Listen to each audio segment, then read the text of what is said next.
저는 사람들 앞에 서서 말하는 것에 대해서 긴장하거나 떨지를 않습니다. 그런데 오늘 이 자리는 준비하면서 정말 힘들고 어려웠어요. 왜냐하면 국가대표급 달리기를 하시는 분들 앞에서 저 이제 걸음만 뛰었어요. 이 얘기를 하고 나오니 제가 너무 마음이 힘든 거예요. 그러나 언제나처럼 잘한다 격려해 주시고 사랑해 주시기를 부탁드립니다. 원래 오늘 제목이 돈 잘 벌고 부인에게 잘하는 남편 되는 비법인데 제목이 너무 세속적이잖아요. 그래서 우리나라 야구 성적이 저조한 이유로 급하게 바꿨습니다. 오늘 드릴 말씀은 돈 잘 벌고 부인에게 잘하는 남편 만드는 비법인데 다음에 기회가 된다면 자녀를 서울대 보내는 비법 편은 따로 또 비법에 대해서 말씀드릴 수 있는 기회가 있었으면 좋겠습니다. 한 가지 여쭤볼게요. 성경에서 1등 신랑감이 누군지 아세요? 1등 신랑감. 네? 요셉, 다윗, 전 그런 스타일 싫어하는데 인성성이 없어요. 누굴까요? 예, 보아스입니다. 돈이 많고 나이가 많습니다. 그 다음 신랑감은 누군지 아세요? 그 다음 신랑감 아담입니다. 시댁이 없습니다.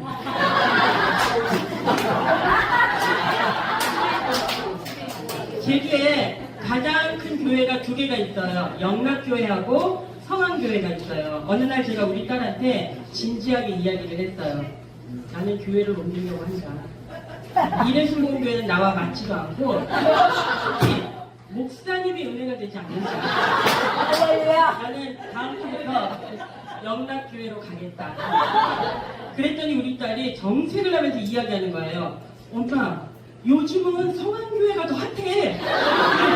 같이 성황교회로 가자. 그래서 그때 성황교회로 옮기려던 그 찰나에 순회전도단이 온 것입니다. 아마 2021년 가을로 기억하는데 그때 오셨던 분들은 저 사모는 말을 할 줄 모르나 보다 이렇게 생각하셨을 거예요. 아니 그렇게 생각해 주시면서 이해했던 거죠. 그런데 작년 여름 수련회에서 제가 마이크를 들고 우리 지부 소개를 했잖아요. 그 모습을 보고 저 사모가 말을 하네 하면서 다들 우셨다는 썰이 있습니다.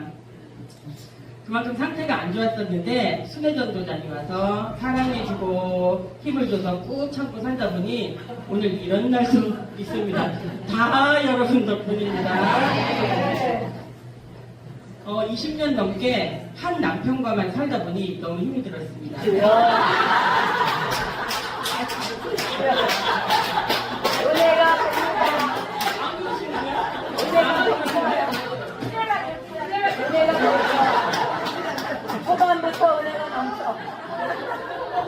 그래서 제가 남편을 위해서 기도를 많이 했습니다. 하나님, 돈 잘 버는 남편으로 만들어 주시든지 아니면 아예 바꿔 주시든지 제발 하나님하고 기도를 했어요. 그렇게 간절히 기도했더니 남편이 이상한 모임에 빠져가지고 전미자와 바람이 나버린 거예요. 이 전미자가 전도하면 쌀도 생기고 돈도 생긴다는 그 꾀에 빠져가지고 매일 전도하러 다니는 것이었어요. 저는 기도하면 소위 말하는 영빨이 세져서 내가 원하는 남편으로 변화시켜 주실 줄 알았는데 매일 전도 나가는 남편이 되어버린 거예요. 이건 정말 실로 기도의 심각한 부작용이라 생각했습니다. 기도 부작용 때문에 그동안 남편이 간간히 청소 알바를 하며 생활비를 보태곤 했어요. 그런데 매일 전도를 나가다 보니 그나마 나가던 알바도 가지 않기로 했어요. 왜냐하면 우리의 이 알바가 우리의 필요인가 욕심인가? 밥은 먹고 사니 그 이상 벌려고 하는 것은 필요가 아니라 욕심이다. 적어도 우리 욕심을 위해서 전도를 시키는 말자고 약속을 했습니다. 이 결심까지 하고 났더니 드디어 기적이 나타났습니다. 아멘. 예, 우리가 가난했는데 더 가난해져 버린 겁니다. 그래도 전도는 하나님이 기뻐하시는 일이니까 이제 우리 앞에는 탄탄대로만 열리리라 기대했어요. 뭐든지 하면 그냥 하나님의 축복으로 잘 되지 않겠습니까? 그래서 매일 전도하러 나가는 남편을 대신해서 제가 대신 살림을 뿌려보려고 조그만 일을 시작했어요. 그런데 하는 일마다 안 되는 거였어요. 똑같은 장소에서 똑같은 일을 해도 옆에는 막 너무 바빠서 잘 되는데 나는 항상 파리만 날리고 있는 거예요. 그래서 너무 시간이 많아서 너무 심심해서 너무 할 일이 없어서 말씀만 봤어요. 그러다가 사업장도 망해서 문 닫았습니다. 이건 정말 기적 같은 일이에요. 저는 부자가 되고 싶었어요. 큰 부자도 아닙니다.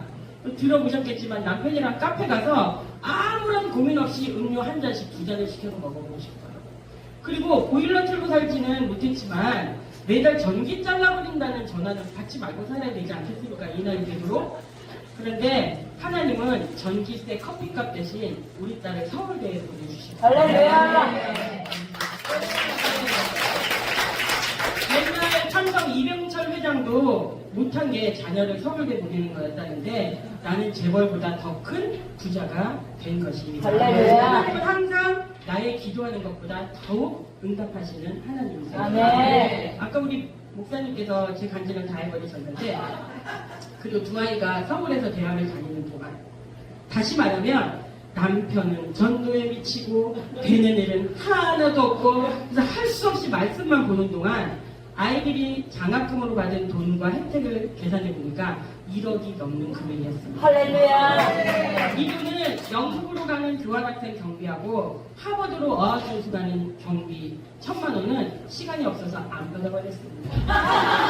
거의 다 액수는 세지 않았어요. 1억까지 세다가 더 이상 돈은 의미가 없기 때문입니다. 하나님을 알게 된 것이에요. 우리 딸아이가 이제 조기 졸업하고 2학년 다니고 스타트업 회사 대표가 되어서 이제 전 세계를 다니고 있어요. 할렐루야. 근데 우리 딸이 나중에 지금 말고 나중에 저한테 10억을 주겠다면서 엄마 10억 주면 뭘 하고 싶냐고 자꾸 물어요. 그래서 매일 그 돈 쓸 계획을 세우고 있거든요. 일단 여행을 가자. 너무 돈 없다가 있다고 사치스러워지면 교만해지니까 1등석 말고 비즈니스로 누워서 여행하자. 그랬더니 우리 딸이 엄마 럭셔리로 유럽을 다녀와도 1억 다 못 써. 아직도 9억 남았어. 뭐 할래? 그러는 거예요. 아 그럼 차가 한 대 사지. 그래도 사회적 지위와 체면이 있으니까 벤츠 정도 타야 되는데 너무 사치스러우면 안 되니까 제일 큰 거 말고 그 다음 거는 사자. 그래요. 엄마 그러고도 1억밖에 안 돼. 아직도 8억 남았어. 뭐 할 거야? 그러는 거예요. 그러면은 저는 아직도 다 안 썼니? 이러면서 매일 밤마다 10억 쓰고 다니느라고 요즘 얼마나 피곤한지 이해합니다. 가난이 만만치는 않습니다. 그런데 가난을 극복할 수 있는 능력이 은혜로 인한 기쁨에서 나옵니다. 아멘, 아멘, 아멘. 기쁨이 충만한 삶을 살고 있는지 몰라요. 이 이야기를 듣고 잘하는 목사님이 10억 생기면 실버타운이 진짜고 말씀하셨어요. 선교사님들과 목사님, 사모님들을 위해서 양로원을 지어가지고 거기서 매일 하루 3번씩 예배 드리면서 유기농 채소도 키우고 건강하고 최고의 시설을 제공하자고. 그래서 저는 이제 그분하고 저는 친하게 지내지 않습니다. 절교했습니다.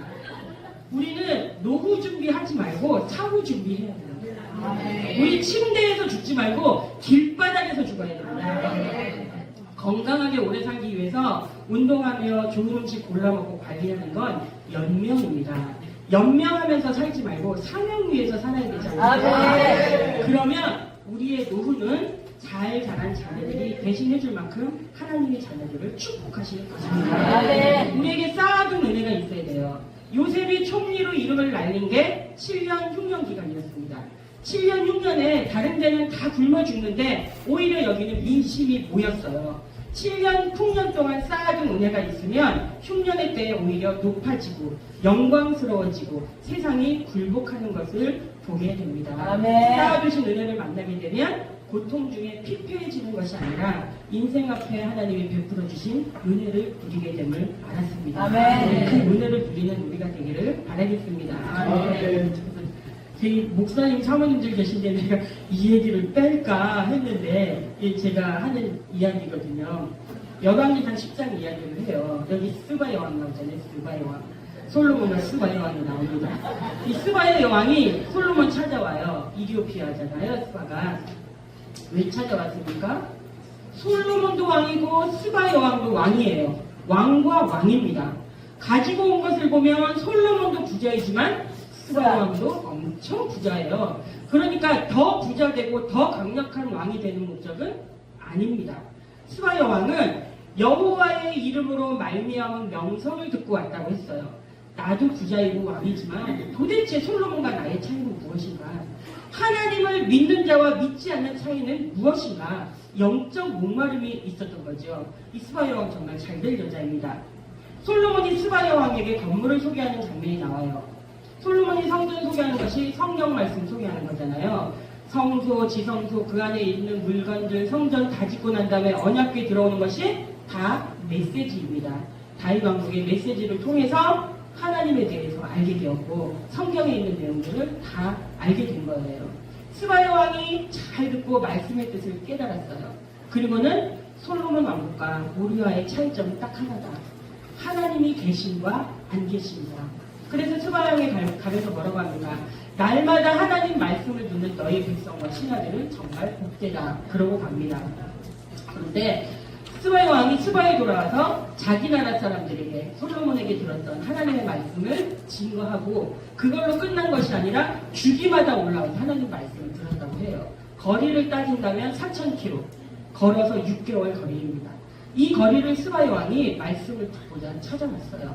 이 하나님에 대한 수고를 다한 것이죠. 마태복음 12장에 보면 예수님이 스바 여왕을 인정해 주세요. 마지막 때에 솔로몬보다 더 큰 이가 여기 있다. 이렇게 칭찬해 주십니다. 그리고 사도행전 8장에서는 이 스바 여왕의 후손들을 하나님께서 기억하고 계세요. 이 빌립 집사가 사마리아에서 엄청난 부흥을 일으키고 있잖아요. 사역 잘하고 있는 빌립한테 성령이 나타나서 남쪽 사막으로 가서 말씀을 증거하라고 해요. 빌립이 갔더니 이디오피아 내시를 만나잖아요. 뭐 하나 봤더니 이사야서를 읽는 거예요. 누가 전해줬겠어요? 스바 여왕이 전해준 거죠. 그래서 빌립이 물어봐요. 이사야 글을 읽는데 무슨 내용인지 알겠니? 그랬더니 뭐라고 대답합니까? 읽는 것을 깨닫느냐? 대답하되 가르쳐주는 사람이 없어서 깨닫지 못합니다. 그래서 빌립이 가서 예수를 가르쳐 복음을 전하고 세례주고 돌아왔습니다. 하나님께 인생을 걸었을 때 그 먼 훗날 후손들이 하나님의 택한 백성으로 쓰임받고 구원받게 세워주십니다. 아프리카가 제국주의 때문에 다 식민지가 됐어요. 그랬는데 식민지 안 되고 유일한 독립국이 하나 있어요. 그게 이디오피아예요. 하나님은 지켜주십니다. 나중에 솔로몬이 언약을 파괴해서 나라가 망할 때 하나님이 한 지파는 남겨주신다고 해요. 이유가 뭔가요? 열왕기상에 보면 솔로몬 너 때문에 남겨주는 게 아니야. 너를 보면 망해야 되는데 너희 아버지 다윗을 보고 하나 남겨주는 거야. 우리는 자손을 위해 남겨둔 게 있어야 됩니다. 무엇을 남겨주셨어요? 통장 잔고입니까? 부동산입니까? 뭐 동산입니까? 바알이 풍요의 신입니다. 아합이 바알 잘 섬기니까 부자 됐어요. 상하국 남기고 성읍도 많이 얻고 길르앗 나무까지 얻겠다고 했잖아요. 아합이 아하시아 아들한테 돈 많이 남겨줬어요. 아하시아가 어떻게 됐습니까? 아버지 죽고 2년 만에 죽어요. 아버지가 돈만 물려주고 신앙 못 물려주니까 아하시아가 아버지 죽고 2년 만에 죽습니다. 부모가 자녀에게 물려줄 수 있는 최고의 유산은 믿음입니다. 부모가 잘 믿으면 자녀들이 어중이 떠중이 같은데 잘 돼요. 왜 저렇게 개판을 치는데도 살아남나 추적해보면 그 조상 때의 믿음의 흔적이 있습니다. 예수님께 인정받고 후손까지도 잘되는 부흥이 일어나려면 사명의 인생을 걸어야 됩니다. 자손들에게 최고로 해줄 수 있는 것이 믿음의 흔적들을 남겨두는 것입니다. 그러면 무너지지 않습니다. 요즘 버킷리스트 많이 작성하죠. 죽기 전에 하고픈 명목을 적은 것을 버킷리스트라고 해요. 거기 보면 제일 치중을 한 게 버킷리스트에 먹는 거 넣는 사람이에요. 맛집 찾아다니는 거. 이런 사람은 먹다 죽을 놈입니다. 구경 다니는 거 넣는 사람이 있어요. 세계 여행 뭐 이런 게 있죠. 비명 행사할 놈입니다. 여러분들은 먹다 죽을 것입니까? 돌아다니다 죽을 것입니까? 우리는 영광이 아닌 일에 인생을 낭비하지 말아야 됩니다. 우리 영혼이 하나님 앞에 서기 전에 해야 될 일, 그것이 우리의 버킷리스트가 되어야 됩니다. 그래서 이렇게 빨간 모자 쓰고 전투적으로 앉아 계시는 분들 앞에서 내가 이 얘기를 하려니 얼마나 부담스럽겠습니까? 어느 날부터인가 매일 전도하러 나가는 남편을 대신해서 저한테 가족들의 반응을 많이 듣습니다. 매일 전도하러 길거리로 뛰쳐나가는 남편을 보고 우리 가족 모두는 말렸습니다. 좋다. 좋다. 뭘 해도 좋다. 그런데 전도만은 하지 말아라. 이렇게 얘기했습니다. 그런데 하나님을 위해서 이거밖에 할 게 없다고. 하나님께 이거라도 드려야 된다고. 그래서 차마 말릴 수가 없었습니다. 우리는 사무실을 좋아합니다. 사무직 좋아해요. 공부도 무지 좋아합니다. 학교도 좋아합니다. 오죽하면 노인 대학, 성경 대학, 다 대학자 붙이겠어요. 근데 믿음 생활도 그렇게 하는 것 같아요. 우리끼리 모여서 토론하고 공부하고 세미나하고 기도하고 결의하고 이런 걸 좋아합니다. 목사님들이 전도는 안 가지만 대학원은 다닙니다. 아니 목회학까지만 하면 되지 사회복지학은 왜 공부합니까? 일합니다. 그리고 우리끼리 열심히 해서 어떤 일 합니까? 서로 모여서 격려하고 격려받으면서 내 기분이 상하지 않을 거예요. 우리끼리 모여서 서로 칭찬해주고 칭찬받으면서 상처받지 않을 안전한 곳에서 머무르려고 합니다. 거기에서 정말 불쌍한 사람들, 북한 동포들에서 마음 아파하고 불쌍히 여기고 기도회는 하지만 이 바깥 한 대는 잘 나가지 않습니다. 우리는 주를 위해 헌신하려고 하지만 전도는 안 합니다. 전도만 안 합니다. 전도는 돈 안 들고 공부 안 해도 되고 자격증도 필요 없고 가장 쉽고 단순한 일인데 돈 들고 공부하고 자격증 따는 어려운 일부터 하려고 합니다. 제사장들이 하는 일 별거 아니었어요. 아침 저녁 예배 드렸어요. 이게 상번제잖아요. 우리가 하는 거 별거 아닙니다. 매일매일 시간의 일부를 들여서 전도하는 것이 제사장의 삶을 사는 것입니다. 우리 목사님은 시청에서 전도합니다. 제주 시내에서 제일 사람들의 왕래가 많은 중심지 중에 하나입니다. 거기에 매일 나가서 전도지도 돌리고 밥차 사역도 하면서 그 자리를 지킵니다. 그런데 그 시간 거기 가면 그가 있다. 매일 그 시간에 가면 전도하는 이가 있어서 언제든 가면 합류할 수 있다는 것이 저는 어떤 전도 세미나보다 더 강력하다고 생각합니다. 눈사람 만들 때 돌멩이 하나 있어야 되잖아요. 그거를 돌멩이를 뭉쳐서 큰 눈을 굴리듯이 이 작은 눈덩이가 되어서 거기 있으면 점점 사람들이 와서 모여들면 큰 눈사람을 만들 수 있다고 생각합니다. 시청에 몰몬교, 신천지, 하나님 어머니 교회 등등 아예 자리 펴고 전도를 합니다. 얼마나 당당하고 자랑스럽게 전도를 하는지 몰라요. 요즘에는 재림 예수님까지 나오십니다. 아예 사진 크게 찍어가지고. 우리가 부끄럽다고 나오지 않으면 하나님이 정말 부끄러울 것 같다는 생각을 합니다. 이 미스터 션샤인 보셨어요? 거기 일회에 의병들이 싸우는 장면이 나와요. 아들이 아버지 도망갑시다 그럴 때 아버지가 이놈아 우리라도 지켜야지 하던 의병의 대사가 생각납니다. 나라 지키는 이름 없는 의병만도 우리 못할 때가 정말 많습니다. BTS 10주년 공연에 75만 명이 모였다고 합니다. 외국에서 40만 명이 입국했다고 합니다. 예수님을 위해서는 75만 명 안 모입니다. 외국에서 40명 안 모입니다.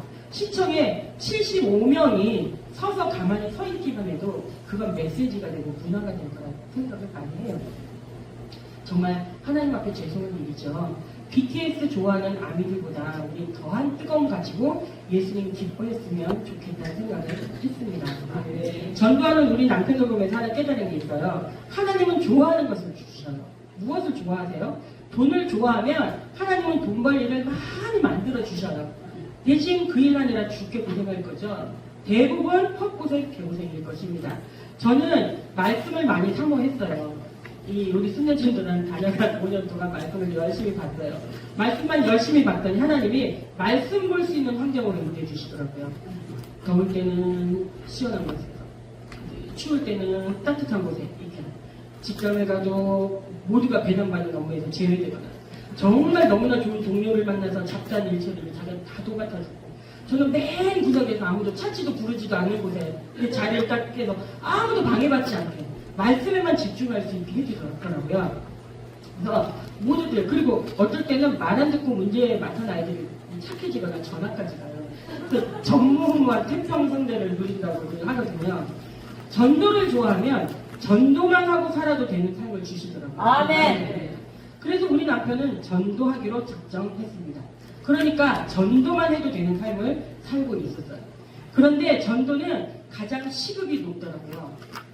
하루 종일 하지 않고 하루 1시간만 해도 하나님은 풍성한 삶을 선택하셨어요. 아멘. 아즈카라, 우리 목사님 얘기 많이 하는데, 아즈카라 소재 드릴 때 곡식 가지고 온 걸 다 태워드려야 되는데 한 줌만 드려도 하나님이 전부를 드린 걸로 여겨주신다. 이게 아즈카라잖아요. 하루 1시간만 전도해도 하나님께서 우리 온 인생을 다 바쳤다고 여겨주셔요. 게다가 하늘의 복까지 누리니까 이거야말로 남는 장소입니다. 시청은 복음의 최전방이라고 생각을 해요. 최전방은 위험수단과 생명수단까지 있습니다. 정말 가성비 좋은 일입니다. 너무 열심히 살지 마십시오. 사은품은 그냥 주는 겁니다. 사은품을 돈 주고 사는 사람은 바보입니다.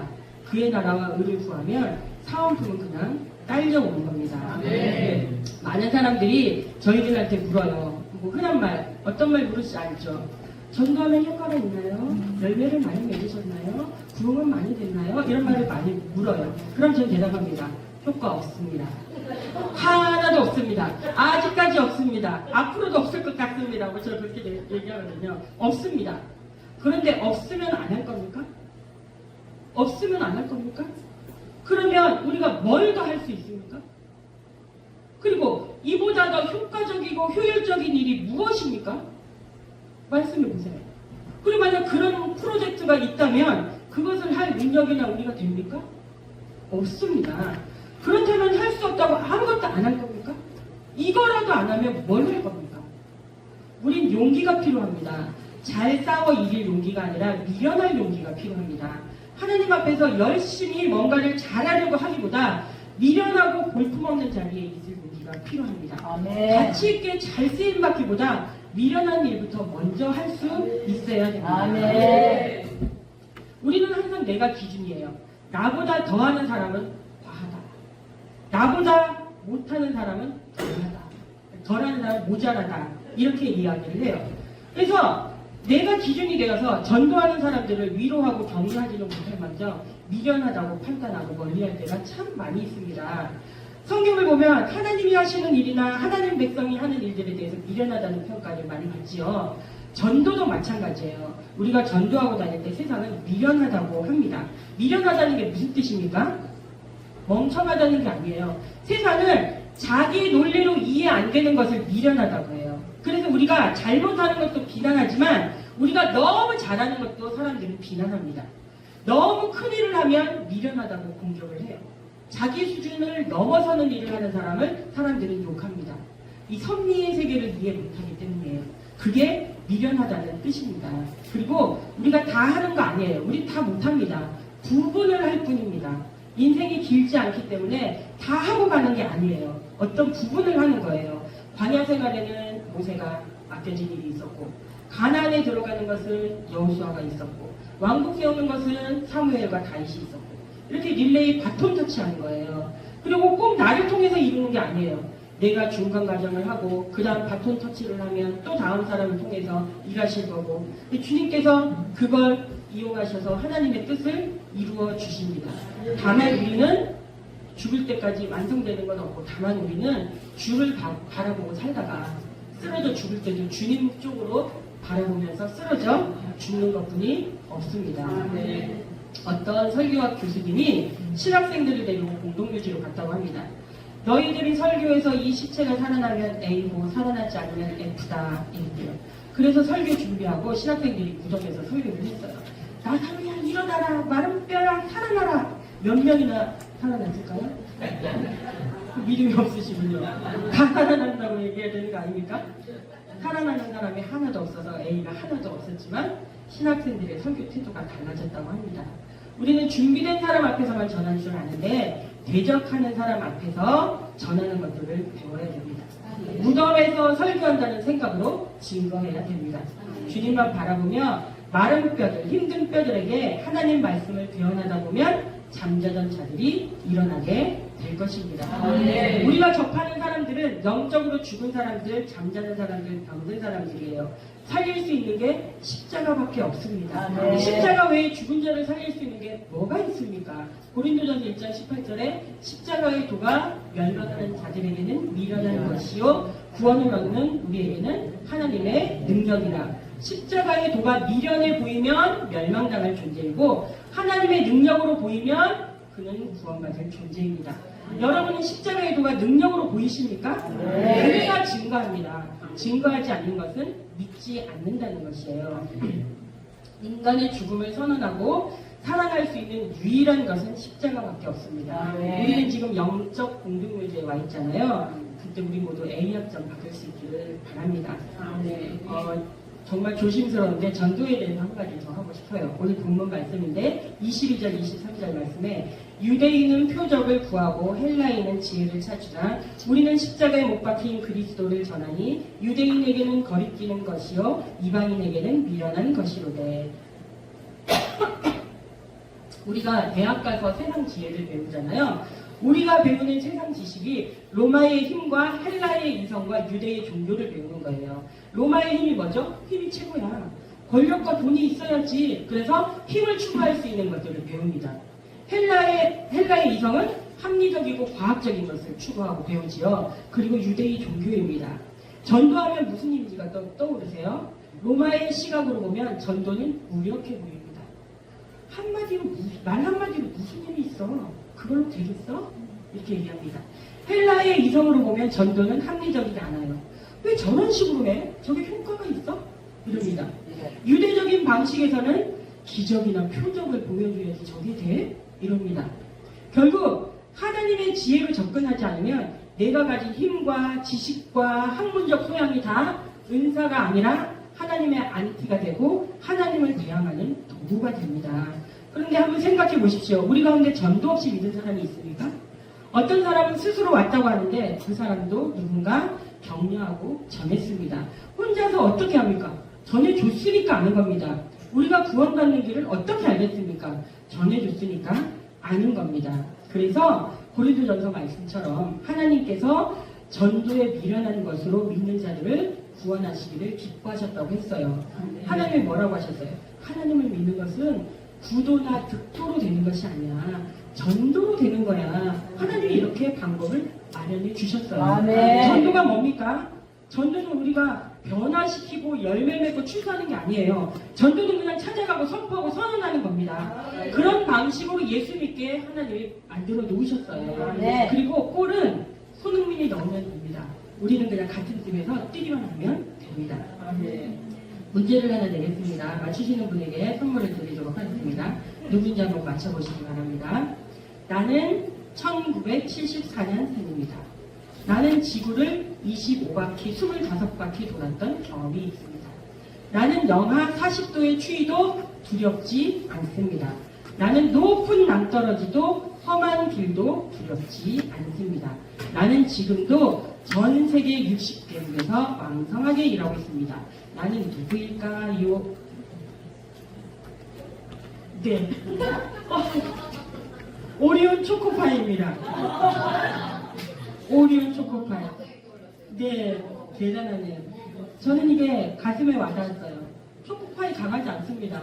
한 입 베어물면 그냥 한 입 꿀떡이에요. 그런데 초코파이가 안 들어가는 데가 없습니다. 여러분 이번에 제주도 오셨죠? 초코파이 러시아에서 인기가 많답니다. 러시아까지 가시기 바랍니다.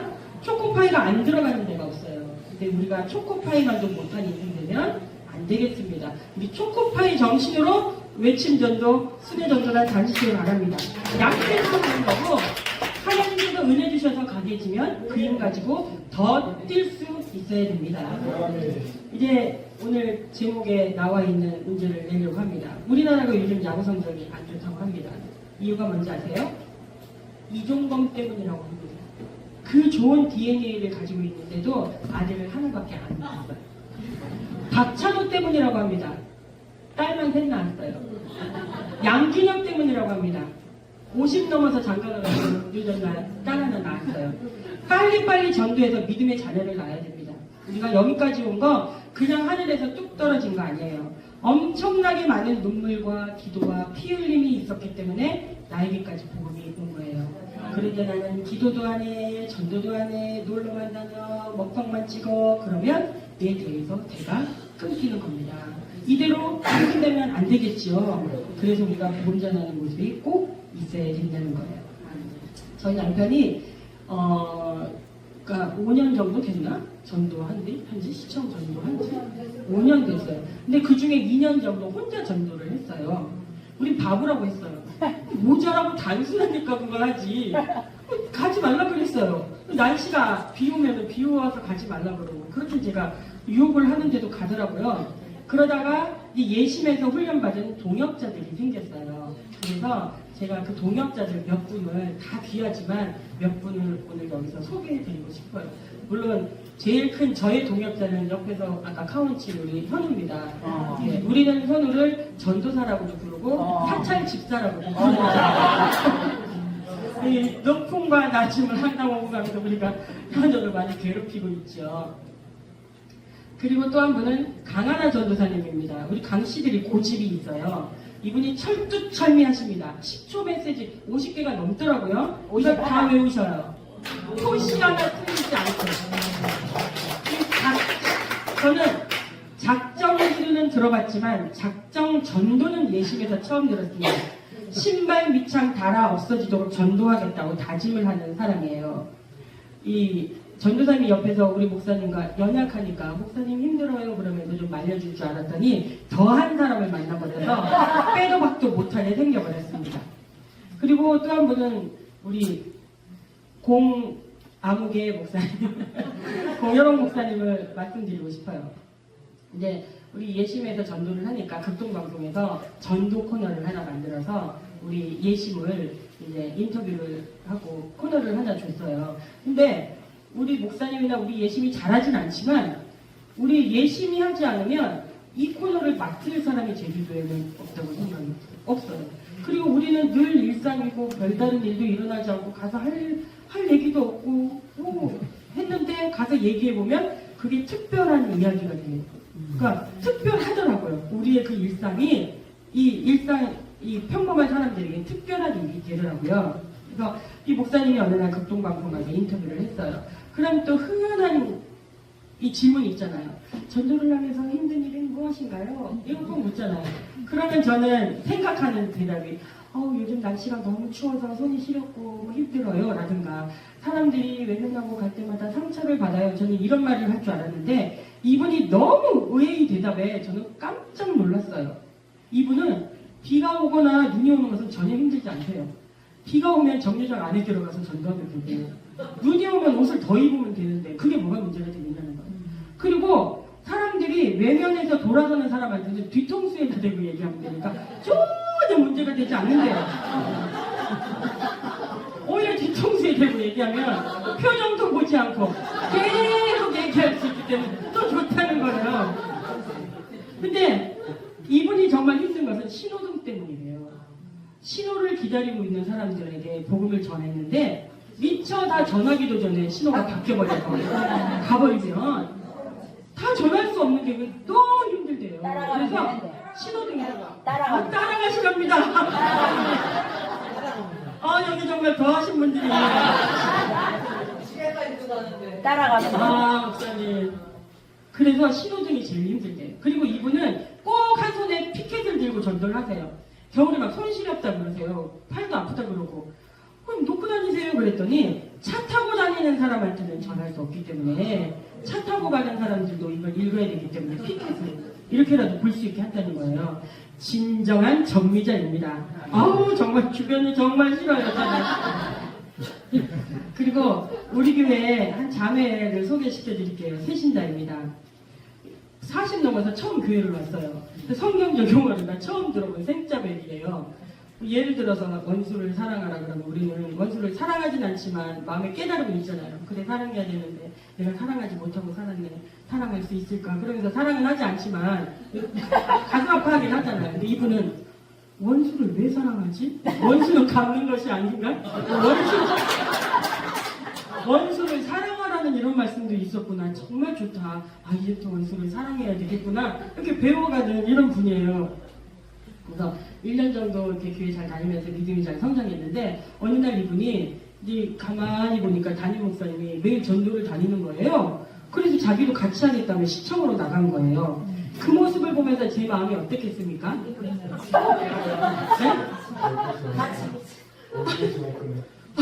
그것도 있지만 걱정이 앞섰어요. 말리고 싶었어요. 아니 전도가 뭔지 알기나 하는 건지. 1시간 길거리에 서 있으면 얼마나 힘이 드는데, 그리고 무엇보다 전도 현장에서 사람들에게 상처받다가 실족하면 어떡하나 하고 걱정이 너무 많이 됐어요. 그래서 제가 조심스럽게 말했어요. 전도하는 힘든 걸 얘기해. 시험시험. 매일매일 안 가도 돼. 그래서 시험시험 하라고 얘기했어요. 그랬더니 자매가 저한테 뭐라는지 아세요? 사모님, 저 경찰이에요. 경찰. 이거 여견이거든요. 어머나. 무슨 말이냐면 이 시위가 일어나면 시위 진압할 때 경찰들이 간답니다. 그런데 그 맨 앞에 가이드라인 치는 맨 앞에 여경을 세운대요. 그래야 시위하던 사람들이 여자를 보면 이렇게 함부로 하거나 과격해지지 않는데요. 그래서 여자를 세운대요. 그래서 맨 앞에 서서 그 시위하는 사람들의 거친 말과 행동들을 많이 봐왔기 때문에 전도집 찢으면서 뭐라고 욕하는 욕 정도는 자기 욕으로 들리지 않아요. 그리고 그 다음에 그 시위 진압하러 가면 하루 종일 서 있잖아요. 하루 종일도 서 있었기 때문에 1시간은 아무것도 아니라는 거예요. 제가 그 얘기를 듣고 아, 공무원은 틀리구나. 저 정도는 돼야 나라의 녹을 먹는구나 생각했어요. 우리가 정말 대단한 일을 한다고 생각했어요. 많은 헌신을 한다고 생각했어요. 근데 우리가 하는 것은 아무것도 아니었어요. 우리도 하나님께 4대 보험과 퇴직금, 연금 받으면서 살려면 저 정신 가지고 뛰어야 되겠구나 생각을 했습니다. 그리고 우리 제주 지부에서 빼놓을 수 없는 분이 있죠. 우리 김판순 목사님. 이분이 예심 모임 때 점심을 해오십니다. 우리는 이분에게 점심을 얻어 먹습니다. 우리가 처음부터 이렇게 염치 없지는 않았습니다. 그런데 보통 여자들이 밥 때문에 많이 싸웁니다. 네가 해라, 내가 할게. 왜 나만 시키냐? 너도 해라. 쟤랑은 안 맞아서 같이 일 못하겠다. 오늘 깜빡 잊어버렸다. 그러면 되냐 안 되냐? 맛이 있다 없다 등등등. 이게 분란이 끊기지 않는 거예요. 그래서 이분이 딱 말씀하셨어요. 더 이상 밥은 아무도 하지 마라. 내가 하겠다. 그리고 3년째 12척 반상을 배우십니다. 이분의 희생으로 우리 제주지부가 이만큼 성장했고,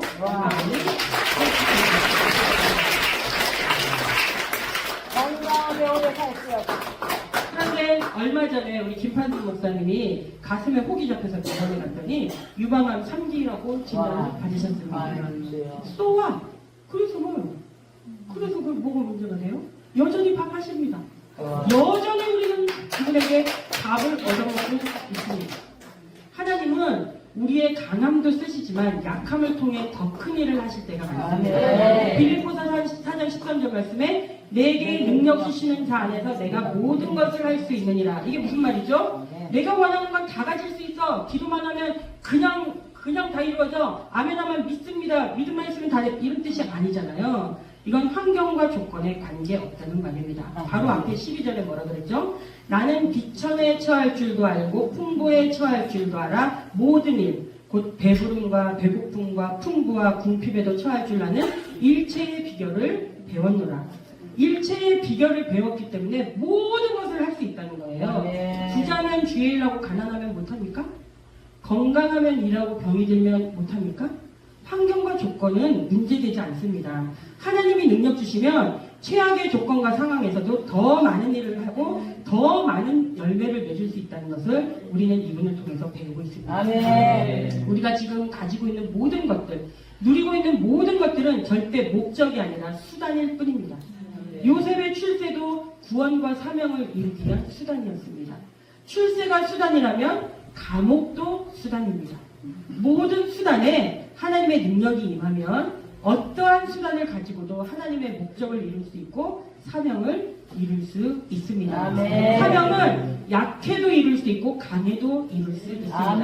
힘이 있어도 이룰 수 있고 힘이 없어도 이룰 수 있습니다. 자, 수단이기 때문입니다. 네. 어떤 수단으로도 하나님의 뜻은 이룰 수 있습니다. 그래서 맞습니다. 우리가 수단 때문에 일희일비하지 않고 주여. 목적 이루고 사명 이루는 종이 되어야 되겠습니다. 네.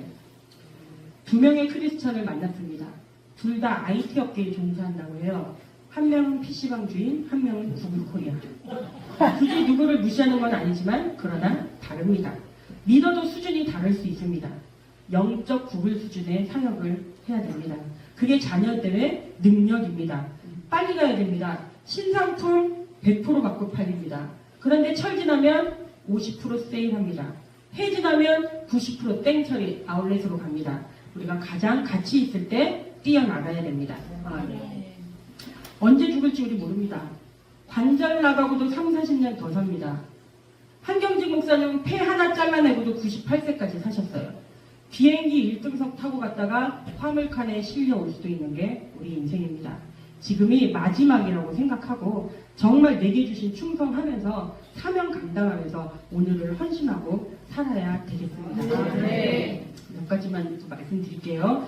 그 마태복음에 보면 수고하고 무거운 짐진 자들아 다 내게로 오라 내가 너희를 쉬게 하리라. 나는 마음이 온유하고 겸손하니 나의 멍에를 메고 내게 배우라 이렇게 얘기하잖아요. 쉬게 한다면서 수고하고 무거운 짐 다 지고 쉬게 한다면서 멍에를 메라고 합니다. 멍에가 뭡니까? 아프리카에서는 강을 건널 때 물살이 너무 세니까 돌멩이를 들고 건넌다고 합니다. 돌멩이 무게가 있으니까 안 휩쓸리는 거예요. 그게 짐이 아니고 나를 살게 만드는 힘입니다. 인생 살아보면 아무것도 안 하는 게 짐 벗어놓는 게 아니에요. 요번 주일날 우리 목사님 설교에 6개월 놀고 과로사 한 사람 갔다고 하는데 쉬면 또 과로합니다. 오히려 이 사명의 짐 질 때 훨씬 더 강력해진다는 거예요. 사명의 짐이 있을 때 오히려 그 책임감이 오히려 나를 더 성장시키고 나를 살리는 힘이 됩니다. 그래서 쓸데없는 무거운 짐을 다 내려놓고 사명의 짐 지고 가는 우리가 됐으면 좋겠어요. 오늘 말씀 본 건데 이사야서 58장 5절에 여호와의 영광이 내 뒤에 호위하리니 말씀하셨어요. 하나님의 영광이 호위하면서 따르는 인생이 있어요. 그런 인생이 되기 위해서 우리가 열심히 해야 된다는 거예요. 열심히 그냥 오늘 그래갖고 그날이 어제 같은 그런 사람한테 하나님의 영광이 호위하는 것이 아니라 정말 열심히 살아내는 사람에게 하나님의 영광이 호위한대요. 죽게 엎드려서 나의 모든 삶 죽게 드릴 때 하나님이 나를 인도하시고 지켜주시는데 이거 영어 성경으로 보면 주님의 능력이 나를 호위하신다라고 되어 있어요. 우리 모두 정말 열심히 주를 위해 살아서 하나님의 능력이 나를 호위하는 그런 인생을 살았으면 좋겠습니다. 마지막으로 우리 윤영숙 사모님 오셔서 생각나서 모세 자손과 아론 자손을 좀 얘기하고 마치고 싶어요. 우리 윤영숙 사모님이 그 예쁜 손주를 그 고생하는 전도 현장에 끌고 다니시더라고요.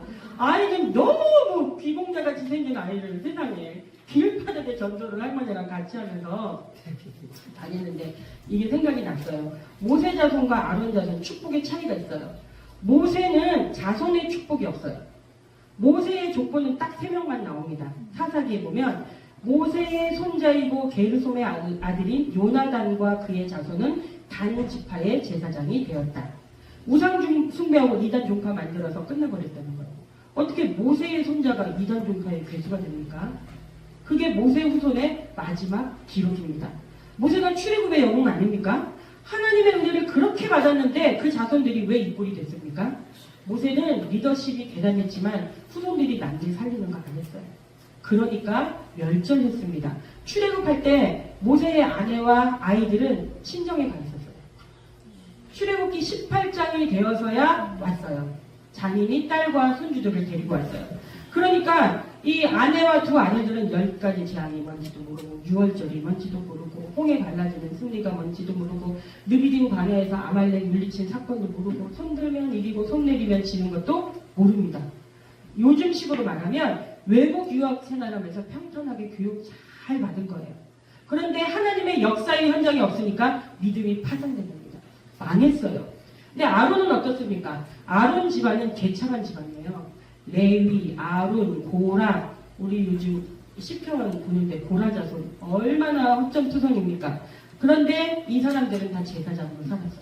내가 그렇게 미움받고 내가 우리나라 이완용 후손으로 친대요. 고라 자손을. 그런데도 내가 주의 성전에서 문지기로 살지언정 내가 떠나진 않겠습니다 하고 살았다고 배웠는데 전도자로 살았습니다. 그랬더니 아론 집안은 가는 곳마다 되고 또 되고 축복 또 축복입니다. 성경에 족보 제일 많이 나오는 데가 아론 집안입니다. 그리고 아론 보십시오. 광야의 현장에 있었어요. 거지같이 노예 생활하고 애들까지 죽을 고생 다 했어요. 거기다가 아론은 죽을 고생 다 했는데 하나님께서 아론에게 너한테는 유산 없어 이렇게 얘기해요. 섭섭해하지 마. 돈도 없고 강남 아파트도 없어. 내가 너의 유산이야. 이렇게 얘기해요. 우리는 아멘하고 싶지 않은데 아론은 아멘합니다. 민수기 18장 20절 보면 여호와께서 또 아론에게 이르시되 너는 이스라엘 자손의 땅에 기업도 없겠고 그들 중에 아무 분깃도 없을 것이나 내가 이스라엘 자손 중에 내 분깃이요 내 기업이니라. 아무것도 잡히는 거 없었습니다. 그런데 그거 다 겪고 나니까 아론의 자손은 축복과 은혜가 그치지를 않습니다. 자손 만대 하나님의 은혜와 권능을 부어주시고 능력 가운데 쓰임 받았어요. 그러니까 우리가 누구로 살아야 됩니까? 제사장으로 살아야 되겠습니다. 증인으로 살아야 됩니다. 온 가족이 함께 하나님 앞에 헌신하십시오. 앞으로는 이 외침 전도단도 방학 때는 손주도 데리고 다니고 할렐루야. 그죠?